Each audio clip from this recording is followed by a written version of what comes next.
ସୁଭଦ୍ରା ଯୋଜନା ହିତାଧିକାରୀଙ୍କ ପାଇଁ ଆସିଲା ବଡ଼ ଖବର। ଯଦି ଆପଣମାନେ ଏଥିରେ ଆବେଦନ କରିବା ପାଇଁ ଚାହୁଁଛନ୍ତି, ତେବେ ଏ ଖବର ଆପଣ ଜାଣି ରଖିବା ନିହାତି ଜରୁରୀ। ତେବେ ସେପ୍ଟେମ୍ବର ମାସରେ ସରକାର ପଠାଇବାକୁ ଯାଉଛନ୍ତି 17 ତାରିଖରେ ପ୍ରଥମ କିସ୍ତିର 5,000 ଟଙ୍କା। କ'ଣ ରହିଛି ଅପଡେଟ୍, ଯାହା ବିଷୟରେ ଜାଣିବା ଶେଷ ପର୍ଯ୍ୟନ୍ତ ଦେଖନ୍ତୁ। ତା ପୂର୍ବରୁ ଭିଡ଼ିଓକୁ ଲାଇକ୍ କରନ୍ତୁ, ସବସ୍କ୍ରାଇବ୍ କରିନଥିଲେ ଏବେ ସବସ୍କ୍ରାଇବ୍ କରି ପାଖରେ ଥିବା ଘଣ୍ଟି ଚିହ୍ନକୁ ଦବାଇ ଦିଅନ୍ତୁ। प्रथम तो आपण माने चाहिले subhadra.odisha.gov.in एहार वेबसाइट मध्य ओपन करि पारिबे। तळकु स्क्रॉल कले एहार वेबसाइट ओपन हेबो, किंतु ऊपर देखंतु मिलि जिवो अधिकारीक लॉगिन, तारे ऊपर क्लिक करिवे।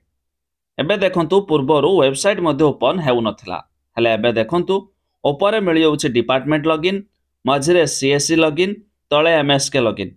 सीएससी लॉगिन माने जनसेवा केंद्र, तारे ऊपर क्लिक करिकि जो मानकर जनसेवा केंद्र अच्छी से निजर यूजर नेम पासवर्ड देकी लॉगिन करके मध्य एथिरे आवेदन करें।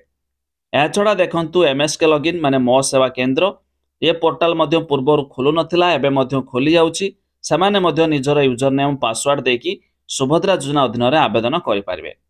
जदि आपण माने एपर्यंत आवेदन करिनाहांती, तेबे आपण निकटतम मो सेवा केंद्र हो जनसेवा केंद्र हो सेठी जाई मध्य एबे ऑनलाइन जोगे आवेदन करें, जहाँ फल सरकार तरफ आसवाक 17 तारिख में 5,000 टंका आपण भी पाइपर। तेज अधिक जानापी आई वेबसाइट लिंक आम डेस्क्रिप्शन देचु, आपण जाई चेक करदे।